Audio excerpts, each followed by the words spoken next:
And now, ladies and gentlemen, please fasten your seatbelts. Welcome to Preneurcast. You know, business cards being swapped, beers being drunk. Can I say a nasty word? Can I say procrastination? With Pete Williams and Tom Kosher. how well did that go down? Talk about that entire thing in a very another rant and soapbox episode if we want to. Visit us online at preneurmarketing.com. Hey mate, how's things? Good. Back for another jam-packed episode of Preneurcast. Indeedy, sir, indeedy. Sounds like a good plan. What have you got for me this week? Oh, many a tale, many a bad joke, probably some really terrible puns. Same as usual. Same as usual, really. Yeah. Hopefully some killer content that people will enjoy. Cool. How's the insanity that is your Iron Man training going? How should I put this? I have just spent an hour being physically abused by a woman I just paid. I had a massage.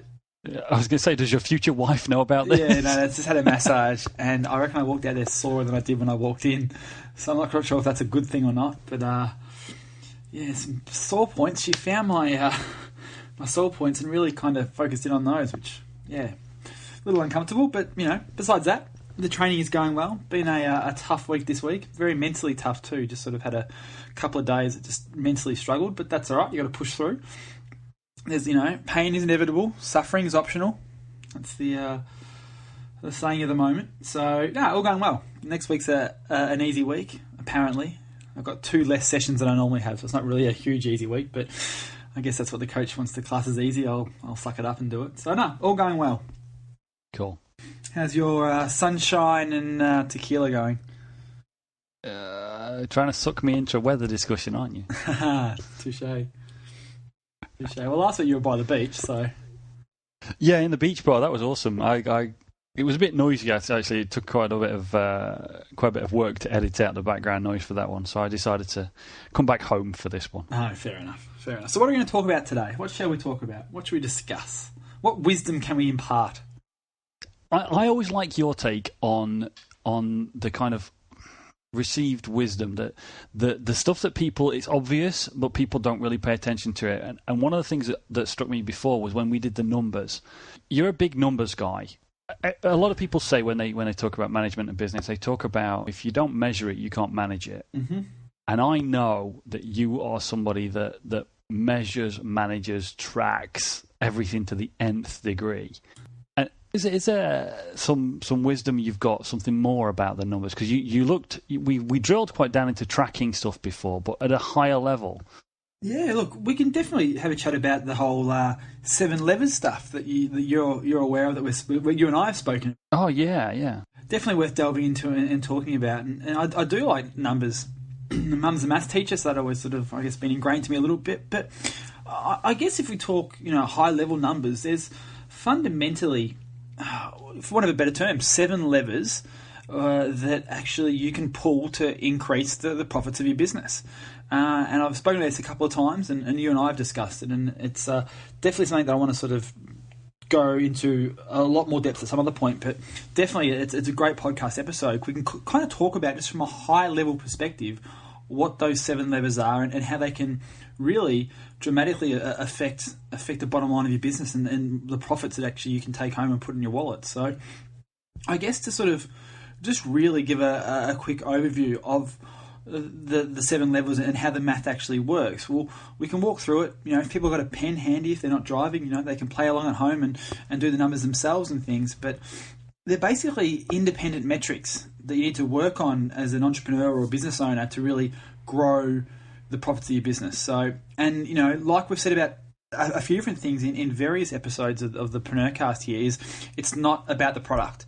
The stuff we're going to talk about is not about making a better product or anything like that. It's important in this day and age to have an awesome product, but it's nothing to do with the product you sell. It's not about making the product better or anything like that. It's just the marketing metrics almost, if you will. So, and these are things you can control. So first thing is the traffic. This is the traffic your business gets.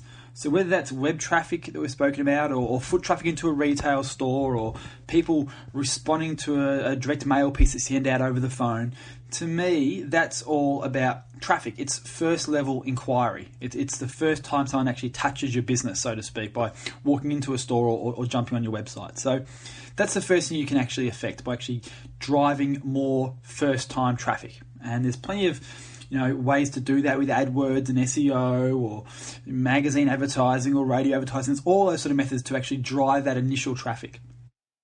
Then what you've got is the opt-in rate.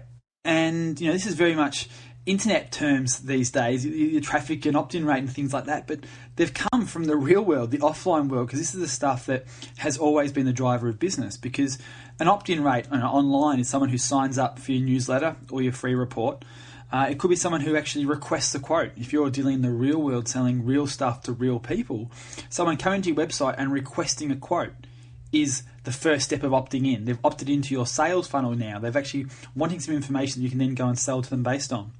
Or in a retail aspect, it's the people who have actually come in, sat down and trying a pair of shoes. Back in the athlete's foot days when I used to work with athlete's foot, it was all about getting them to sit down and try on a pair of shoes. That's their opt-in. That's the first response they wanted to have from that foot traffic that came into the shoe store. See, there is my bad pun. I knew it was going to come. So that's the first two metrics. The first two levers you have is affecting the traffic by marketing and affecting the opt-in rate by your sales conversions or your first level conversions. So having a spiel for your retail staff. So when someone actually walks in the store, how do you actually go about getting them on a seat to try on a pair of shoes? Or, in the cosmetic world where my fiancée Fleur comes from, they had a very, very set plan about getting someone to actually sit down and do a free makeup trial. It was, very planned out and things like that. So they're your first two levers. And that number that generates for you is how many prospects your business have. So how many prospects you've actually got. To me, a prospect is not someone who actually comes in until they're coming into your funnel and say, yes, I want to be sold to. People coming in to market is just traffic. Then you want to turn that traffic into prospects by increasing your opt-in rate. So there's your first two levers. Does that make sense? Yeah, as you say, it's the basics of the basics. And I do like the fact that you're mapping it back to real world stuff as well, because internet marketing is everywhere, and a lot of people that listen to this podcast will be in the internet marketing space. But hopefully there are people from the real world as well. And a lot of the information out there is focused on internet. It's all traffic to your website and opt-ins in your email opt-in form and all this stuff. And it's easy to forget that actually the majority of business is in the real world. Absolutely. This applies to accounting firms or retail stores or anyone like that. So they're your first two levers. So once you've got your prospects, the next thing you want to work on is your conversions. So you can actually increase your conversion rate from your prospects to customers. So that's things like we spoke about in that episode, having a better proposal that helps you convert, having standard sales processes that you go through once you get a prospect. Maybe it's an autoresponder series if we go to the digital side of things that will take people through a buying or a sales process that they end up purchasing something from you. It should be your sales scripts. You should be able to leverage and scale your sales team by actually having scripts that everyone follows. So that's the next thing, is really working on your conversions, and it's your sales side of stuff, because that gives you how many customers your business have. Traffic times opt-in times conversion rate is your customer base. That's how many customers you actually have. So from there, once you've got your customers, the next levers you can pull in your business to increase your profits is the average sale value. So this is how much, on average, do customers spend when they purchase from you the very first time or any transaction? What is your average sale value? And this is where we start getting a little bit interesting, because this is the stuff a lot of people don't think about. They only think about getting a customer for the very first time, and they don't really care about how much they spend necessarily. They just try and, I want to sell as much as I can. But you really want to work out, what is your average sale value?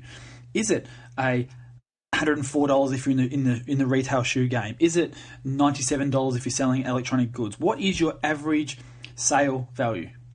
And you can increase that by increasing your rates. Just jack your prices up is one way of increasing average sale value. But obviously, being better at sales and having additional add-ons, more items per sale can make a difference there as well. The next, and that's sort of the next part of that. That's sort of almost the other lever, is that it's a hidden lever, is that the average items per sale can help. Rather than just selling one pair of shoes, can you work out a way to sell a pair of shoes and some socks and some shoe cleaner and an insert for arch support? You know, in the makeup game, can you sell a bronzer as well as some mascara and some fix-it foundation? I live with two women in the makeup game. I know these terms, unfortunately. They talk benefit cosmetics all day. I was really getting quite worried about that, mate. Really worried there. So, look, that's the sort of stuff in that space. You know, as an accountant, can you sell them tax returns but also look at helping them set up a self-managed super fund? Or can you help turn them, you know, do their BAS every month? Or can you do something else? What else can you actually sell them in an upsell process? And then finally, or not finally, the next step in terms of increasing your profits from your customer base beyond average sale value and average items per sale is the average transaction value per customer. Now, average transaction per customer, I mean by how many times do they buy off you in a certain period. And that's the BAS statement in Australia. We have to lodge a tax return for your business every 4 months, or a level of tax return. Maybe you can get someone to come back every 3 months. In the shoe game, can you tell people that, look, you know, and educate them that really your shoes, if you're running regularly, should wear out every 3 or 4 months, and get them to come back and buy more regularly. In the makeup game, obviously, we're getting people to come and buy more regularly, you know. In the telemarketing, or not telemarketing, and infomercial game, Proactive, the acne cream does this really, really well, because not only do they actually get you to buy the very first time, they try and increase your average sale value by packing on a whole lot of other stuff in the package, and then get you on reoccurring revenue, on continuity. They force you to have a high average transaction per annum because they get you to buy regularly. So that's the other thing you can affect, is your average transaction per customer per period. Because those three things combined, multiplied by the customer number you have, gives you your revenues. Pretty obvious. Obviously, if you've got X amount of customers and they're spending this and buying this many items this regularly, this is your revenue. That's the revenue for your business. And then the final thing to actually generate your profits, the seventh lever, is your margins. And obviously, another way to increase margins is by jacking up your price or lowering your costs. And that's the final way that you can actually affect your profits. So there's 7 things as a business owner you should be focusing on to actually try and increase, because all of these things will actually do a huge, huge change to your bottom line. And I've got some numbers that I've actually got on the back of an envelope here that we can definitely talk through. Just give you an example of how much a small change in each one of these levers can drastically improve the bottom line of your business. Before I go into that, what thoughts, Dom? Have I kind of gone off on random tangents again, as I usually do? Is it making sense, there's these 7 levers? To me, who's not really the kind of business person that you are, it's clear. It's clear to me that there's a stack here, and I think when you go through this with the numbers, that's when it becomes really interesting. Some of these are obvious things, and some of them are not so obvious. But I think the power of what you're talking about is going to come in that example when people see just what, as you say, a small change. It's cumulative. Yeah, absolutely. But I think the funny thing is you mentioned obvious a couple of times, and it's always interesting because, like, even for myself, quite regularly, because it's so obvious, people think it's not relevant, or everyone's looking for the secret. They want that secret juicy thing that no one else knows about that will skyrocket, and they kind of just forget the obvious stuff rather than consolidating and taking time to sit down and go, look, let me just not buy this next product. Let me actually just go back to basics and look at these 7 levers and try and implement one thing that will affect each of these levers. Because that, as you'll see in a second, will probably give you a much better return for your business than trying to do the latest gadget. And almost, you know, from an arbitrage, I guess, not arbitrage, more like a triage, like a triage aspect, is if you're going to look at investing in a new product, before you buy it, just think, how is this going to affect one of these 7 levers? And if the last 5 things you've bought were all about affecting one lever, start looking at other ways and other tools and other programs that you can actually invest in to help increase the other levers. Because let's walk through these numbers to sort of give it some more context, if you will, because we can talk all day, but the context of numbers, as we spoke about last episode, context helps. So if someone's got a pen handy, write these down yourself and go through them, but I'll try and verbalise this as best I can. Let's think of it as an average business, like just an average business who has 5,000 visitors, whether that's web visitors or foot visitors to your business. You've got 5,000 people in traffic coming to your business with an opt-in rate of 30%. So remember, the opt-in rate is simply people who want to get a free report or a newsletter or requesting a quote or sitting down trying on a pair of shoes. 30%, maybe high, maybe low. Let's just use that number for example's sake. So 5,000 visitors with a 30% opt-in rate is 1,500 prospects. So 5,000 people who walk into your store, 30% of those people sit down and try on a pair of shoes. That gives you 1,500 prospects that you can now sell to.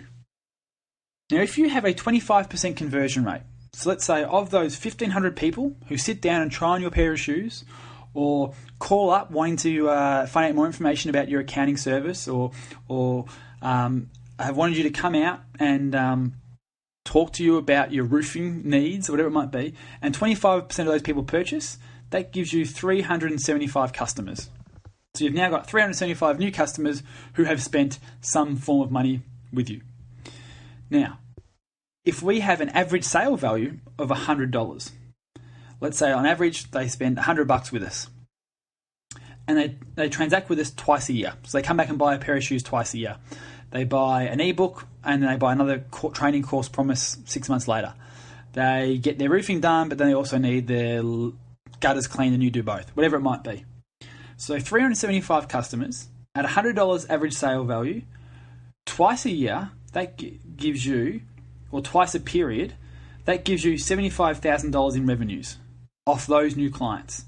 In that, let's say it's a month. Let's say in 1 month you've generated 375 brand new customers at $100 average sale, and over the next, in the next 12 months they're going to spend twice with you. So you've generated $75,000 in new revenues for your business over the next 12 months. Is that making sense so far? Yep. Cool. All right. And let's say, just for ease of numbers, we've got 50% margins. So we've got 50% gross profit. So $75,000 in revenues with 50% margin generates $37,500 in profit to your business. So obviously you've got rent and stuff like that, but let's keep it easy. So $37,500 in profit. And if that was a monthly figure, you generated that every month, that's just under $500,000. That's $450,000 a year in per annum profit. So nice little business, And just as a side note, like looking at those numbers, it doesn't get that scary. They're going, I can make a $500,000 profit here. Very, very easy. If you can generate 500 visitors to your business, get a 30% opt-in rate, so 30% of people who walk into your store, sit down and try on a pair of shoes, and you can convert 25% of those people who have obviously shown interest in buying a pair of shoes, an average $100 pair of shoes, that's the average value. You can sell them 2 pairs of shoes a year if you sort of have some good back-end marketing in place. You've got some systems in place to get them back into the store. 50% margin, that's, you're making some good money there. So that's just a starting point to sort of talk through. So is that pretty self-explanatory? Have I kind of explained that well enough for people who are driving in their car? Listening at 2-speed? Yeah, nice. Well, listening at 2-speed. Nice, solid example, but I think what's really going to do this is when we move forward and as you say, just pull some of those levers and see what happens. Yeah. Speaking of driving in the car, what is with all these podcasters who are offended about people listening at 2-speed? I don't get that. What? There's a lot of people like Merlin Mann's out there talking about it. I think Danny Batalik tweeted it as well, and I had a bit of a fun joke back at him with an at reply. Just sort of, they think that people who listen to podcasts at 2-speed are evil. I found that very strange. I'm not offended if anyone's listening at 2-speed. Go ahead. If you can understand me at 2-speed, I give you big props. Do you know what? I actually, a while ago, you commented on listening at 2-speed, and you said listening at 1-speed now is really weird. I've been listening at 2-speed for the last few weeks, because just to catch up with the volume of podcasts that I listen to on my various, poddling around the world. And I'm the same now. I can't listen to people at 1-speed. Yeah. They just seem to be really dragging it out and taking, no, it's like, hey, if you've got so little to do and you can listen to it at one speed, that's fine. But we're busy guys, and we want to optimize our time. I'm listening. I'm a 2-speed guy. I'm going to get a T-shirt made. I was up to 3-speed now. I was listening and watching some videos yesterday, and I was listening and watching them at 3-speed, and I found that absolutely fine. It's going to take me a while to get to 3-speed, I have to say. But anyway, let's move on. So we've got those base numbers. Now, just as an example, let's say that if you could just pull those levers, each of those levers, just 10% harder. That's all. I'm not asking you to double anything. I'm not asking you to say, I'm going to get twice as many visitors, or I'm going to double my conversion rate, or anything like that, which is the goal for a lot of people. If you're talking to a lot of people, they go, I really want to try and double my traffic. I really want to try and double my conversion rates, or my opt-in rates, or I want to double my prices. And they're big jumps. To try and double any one of these levers is quite hard. And I think really, when you think about it, everyone knows it's really hard, but they get sucked into the new shiny object that says, "Oh, we'll double this." You implement this technique and you'll double it. So, as an example, let's not double it. Let's just pull the lever 10% harder. Nice and easy, just a little 10% pull. So our 5,000 visitors goes to 5,500 visitors. Not hard to do. 10% increase in traffic shouldn't be too hard for anyone to really achieve. And then if you can increase your opt-in rates from 30% to 33%. Again, if you're doing some offline marketing, like the going analog stuff that we taught about, if you're increasing your online opt-in pages by putting in, logos and testimonials from offline magazines that you've been featured in, or you can just have that little bit better sales pitch for staff who walk into your makeup store to sort of get them to sit down and try on some makeup. Only a 10% increase. That's going to result in 1,815 new prospects for your business. Well, not new prospects, but 1,815 total prospects, which is 350 more than it would have been. So a quick 10% increase in those first two levers gives you 1,815 prospects. Now, if we can increase that conversion rate from 25% to 27.5%, again, just a slight 10% increase, it's going to give you, was that 400? I think it's 400. Let me just do some numbers. Times 27.5. Yep. Yeah, 400. So it gives you 400 customers. So you've now gone from 375 customers to 400 customers. Nice little jump. And if we can increase our average sale value from $100 to $110, so maybe you want to jack up your prices, maybe you are able to get people to spend that little bit extra and buy that, $10 pair of socks when they buy the $100 pair of shoes, or they can buy the sampler when they're, on your online website. They can, they decide to buy the extra little item, or whatever it might be, or you can sell someone some, audit insurance when you do their tax return. You say, look, well, for 10% extra, you can we'll cover your audit. So if you get audited, we'll cover your expenses. We won't charge you for audit. It's a great thing an accountant of mine did a couple of years ago is, did your tax return. He said, well, look, shouldn't get audited, but if you do, it can get expensive. It's $400 to your tax return. You spend an extra $40 and you're covered in case you get audited. That might cost you $5,000. Do you want to invest $40 now? I jumped it. I said, yeah, not a problem at all. So easily going to spend an extra 10% on my transaction. And then if you can actually increase the average transaction per customer from 2 to 2.2, so they come back and buy from you 2.2 times a year, obviously this averages out over all your customers, that's going to increase your revenues to $121,000. So you've had a jump from $75,000 in revenues to $121,000 in revenues. And then if you can actually increase your margins by 10%, so from 50% to 55%, because of some other adjustments in your buying power, you're doing more transactions, you can crunch your dealers better and you can buy better from your suppliers, or you can maybe change the underlying product that you were buying to a different supplier that's cheaper, or whatever it might be. You can increase your margins by 10%. That's going to give you a new profit figure of $66,550. Now that is actually a 77% boost to the bottom line. You've gone from $37,500 in profit to $66,000, or just over $66,550 in profits. It's a 77% increase to your bottom line of the business. By just pulling those 7 levers by 10%, it hasn't increased your business by 10%, it's increased it by 77%.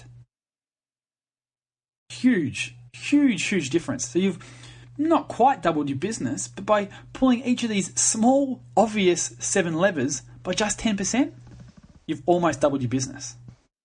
Awesome. I love examples like that. I really do.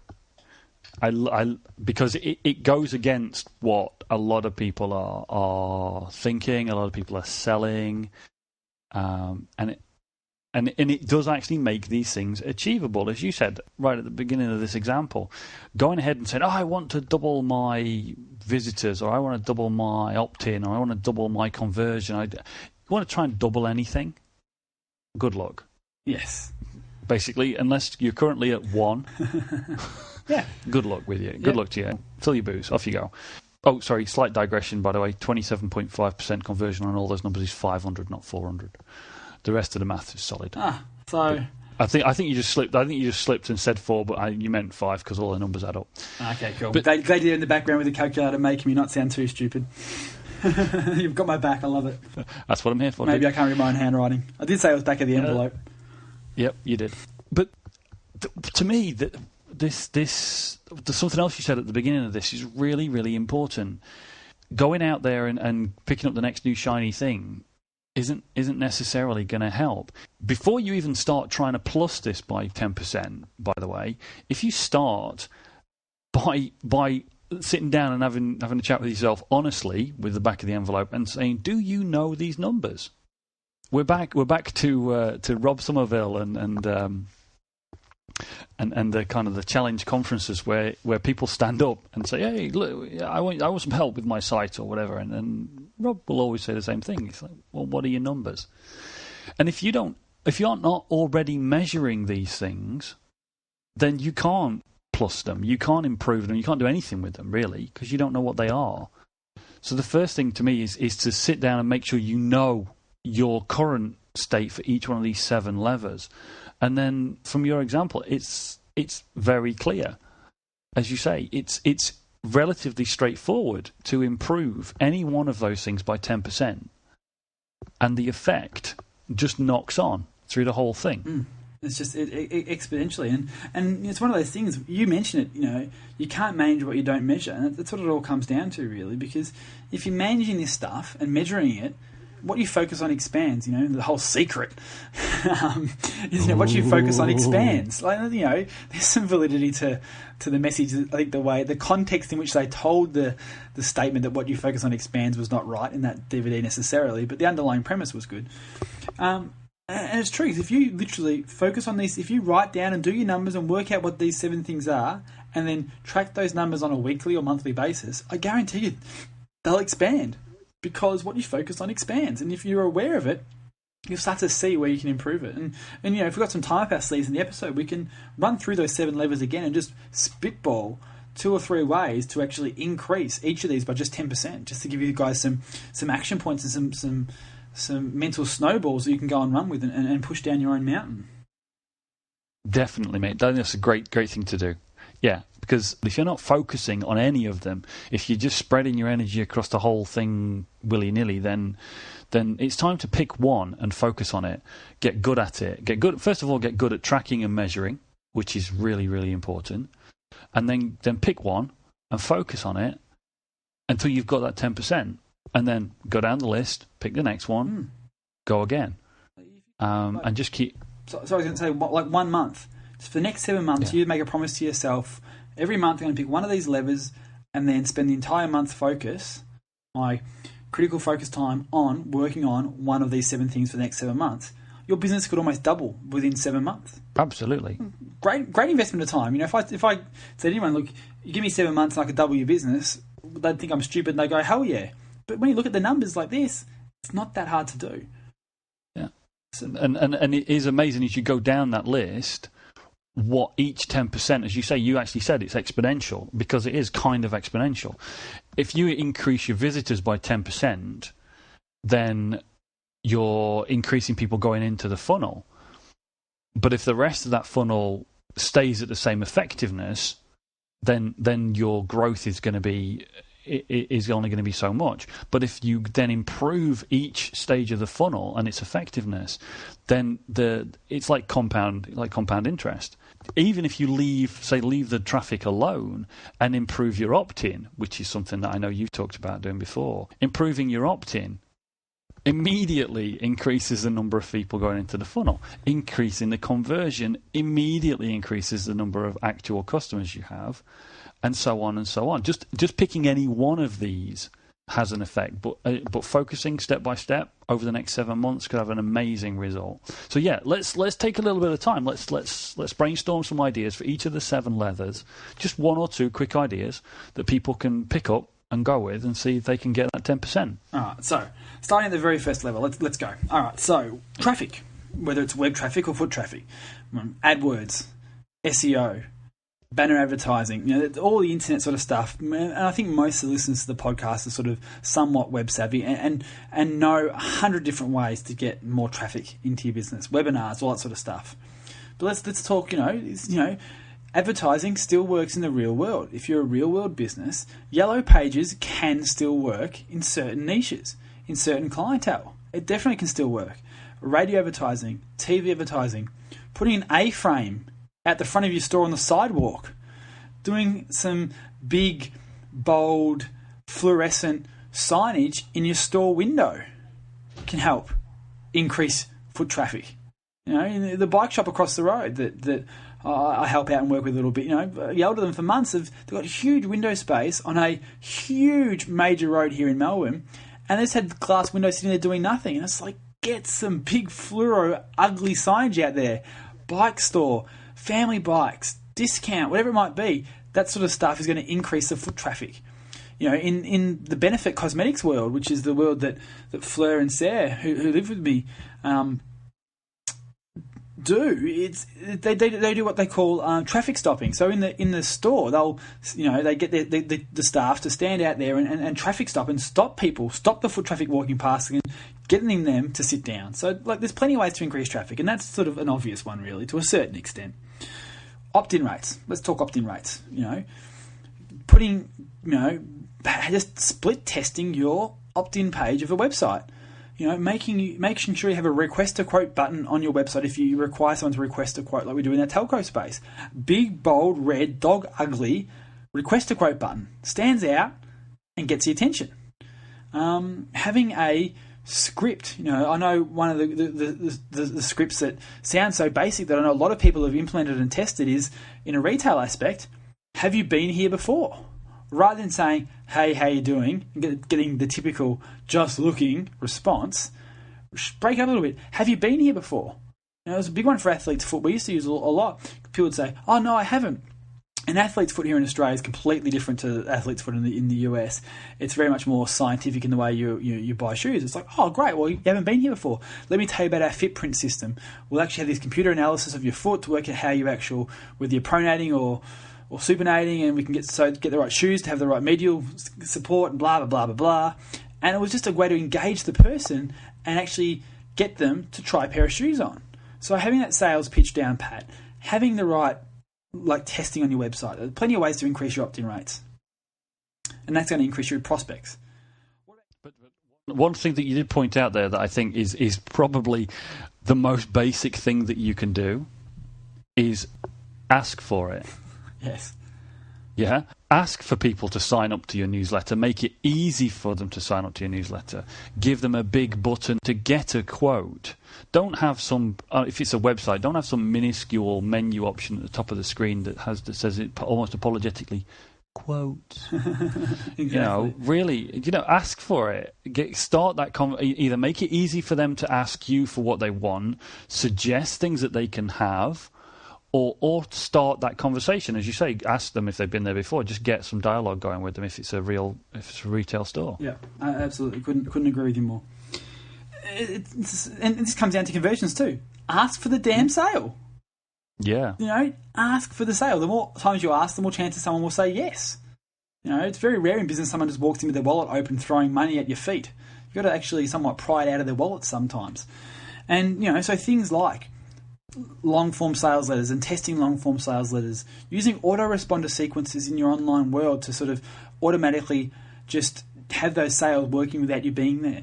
In the real world of business, working out how you can actually have a repeatable sales system, which I spoke about before. Train your sales staff. These are, maybe have a 6-part checklist when someone comes in to buy a bike. So it's like, oh, great, you're looking for a bike? Not a problem at all. I've actually got a 6. Are you looking at road riding, or is it for a triathlon, or are you looking just for a family bike? Oh, it's a triathlon. Oh, okay, great. Well, what sort of distance are you riding? Have a checklist of questions that actually helps you, discover the client's needs. That actually helps you then ask the right questions and point them in the right direction. But it also makes you look like an expert and your staff like an expert, because they actually really care about the outcome of the actual person and fitting the right product to them.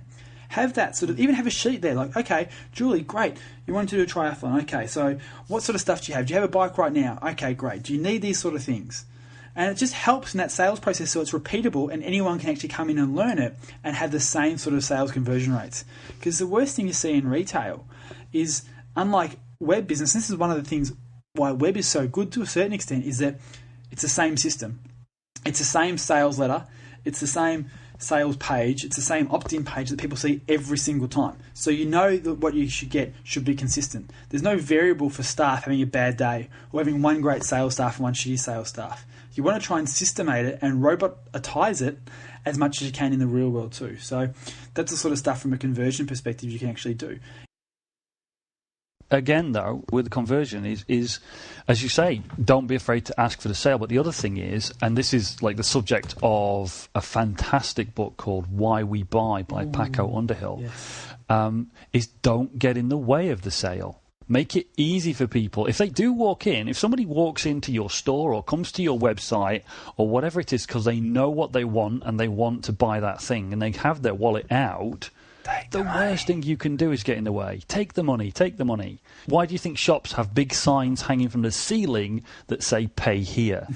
Exactly. Really? Honestly? Yeah. Why We Buy? It's a great book. It's definitely, if you're in that retail space or in any real selling space, to be honest, it's worth a read because it's the psychology of the consumer. It's really important. And we spoke about this in a previous episode. Make your brochures and your quotes stand out. Make them little salespeople, because once you leave a quote with someone, they walk away. That's all they've got. That's your salesperson in print. So average sales value. That's the next one. Once you've got your conversion rate and you've got your customers, how can you increase the average sale value? Well, obviously you can jack up your price. That's the easy way to do it. And for most people, if you jacked up your price 5 to 10%, you probably won't see a huge drop in sales. It's kind of surprising and scary, but realistically, if you're in the retail space and the face-to-face selling space, and that shouldn't make too much of a difference. But having things like contests, if you can work out your average sale value right now is $135, let's say hypothetically, and you then run a contest saying, everyone who buys something to the value of $150 goes in the draw to win X, Y, and Z. Let's kick on with this bike store example, because it's applicable to retail.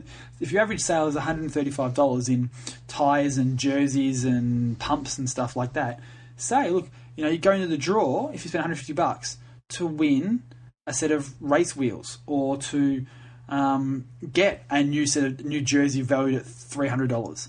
You will be amazed how many people then start looking around the store of where they can spend an extra $15. How can I actually spend that extra 10%? They'll start buying some gels or buying a spare tube or buying a new set of gloves or something like that just to get over that hump to potentially win something of value. Maybe in the cycling space you go and you invest $500 and get Cadel Evans, the latest cyclist, who Australian phenomenon right now, probably the best athlete we've ever had, who just won the Tour de France. Get him to sign a jersey and give that away a few jerseys and give one away every 2 months for people, and you get an entry when you spend 10% more than the average sale value. The one interesting one that takes a little bit more thinking about is one that places like GoDaddy do, which is if you spend a certain amount of money or you register a certain number of domains, they give you a discount. Yep. Which because theirs is a continuity service where you have to renew the domains. That's very clever because they've got you to buy more items that need renewing year on year, and the renewals at full. And the renews at full price. They actually will give you a discount on the renewals as well. That's cool. They're very. It is quite a complex system, but I'm sure for them the maths work out. But even simpler than saying spend a little bit more money with us and get this. You talked about it earlier, which is cross selling and upselling.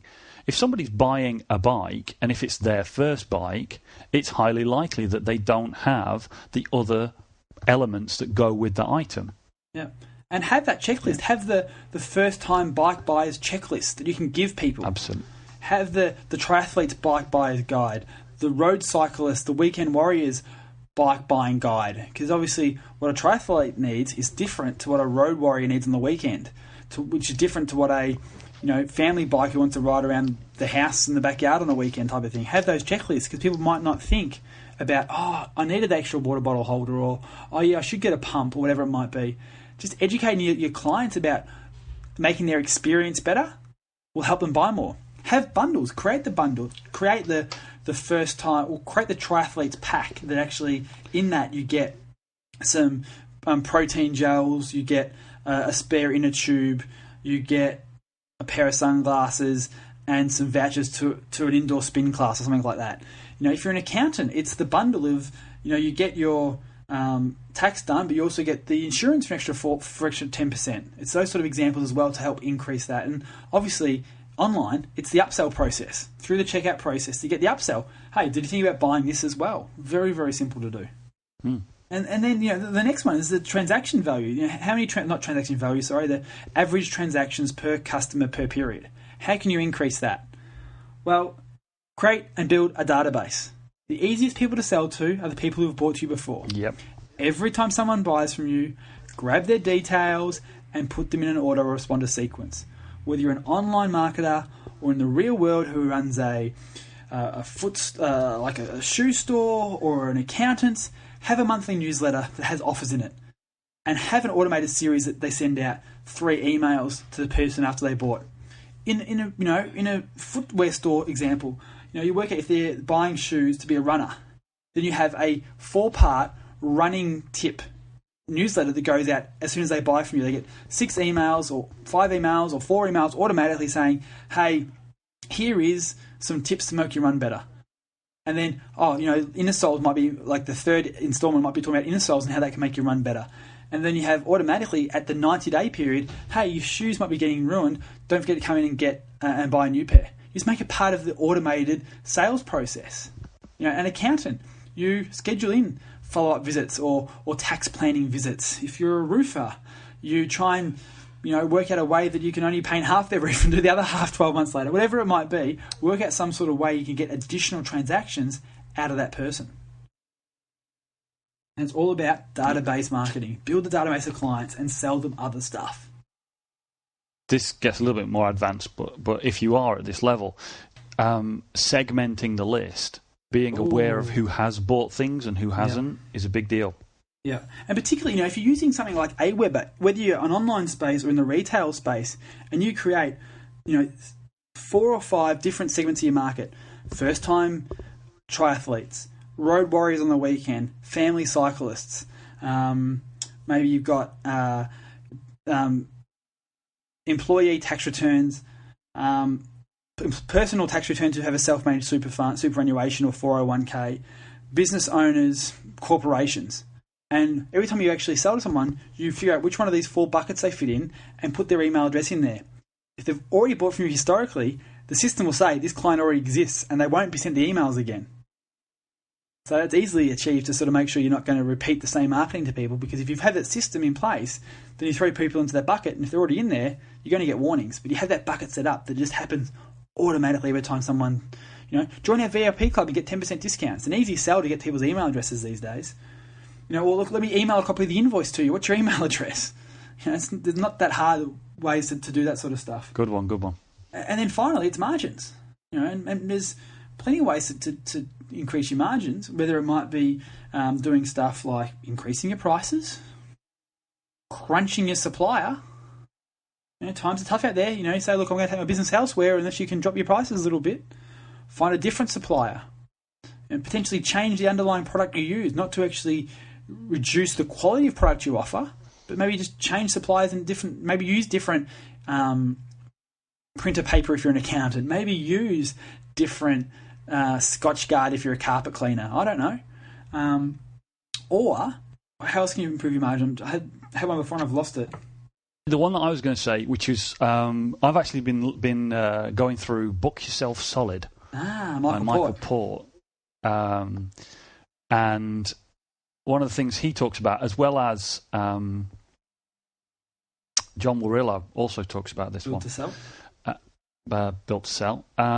Basically, look at the products that you currently sell, and potentially look for a higher margin product that you can sell. And one of the highest margin products there is information. Mm-hmm. John Warrillow talks about it from a point of view of, and also to a point Michael Port does, but talks about, let's say you're an accountant and a lot of your time is being taken up with doing things, and it's, you're maybe maxed out with your time, so you have to be more efficient with your time. Maybe you can produce a cheap booklet of advice of regular things that people can do that you can sell to your clients cheaply. 37 tips to reduce your tax. There you go. And publish that. And don't just publish it to your clients, but also publish it out into the wider world, Kindle publishing or whatever. Oh, very easy to do. Very, very easy to do. And then also, you're a published author that helps you justify your increased pricing. And you put that on your opt-in page to increase your opt-ins. Yeah, so many ways that one little thing can drastically affect all of these 7 levers. Yep. And the other thing I was going to think of was trade exchanges, looking at something like a barter card or a trade exchange to help increase your margins. Now, for those of you who aren't aware of what trade exchanges are and barter card is and all that sort of stuff, I cover it as a chapter in my first book, but which is now also freely available as its own standalone podcast in iTunes. So slight plug for that. But we'll do an episode, if people want, around trade exchanges and what they are and how they can actually work in a lot of businesses very, very well to increase your margins and increase your traffic and all that sort of stuff. It's a future episode we'll do. Cool, definitely.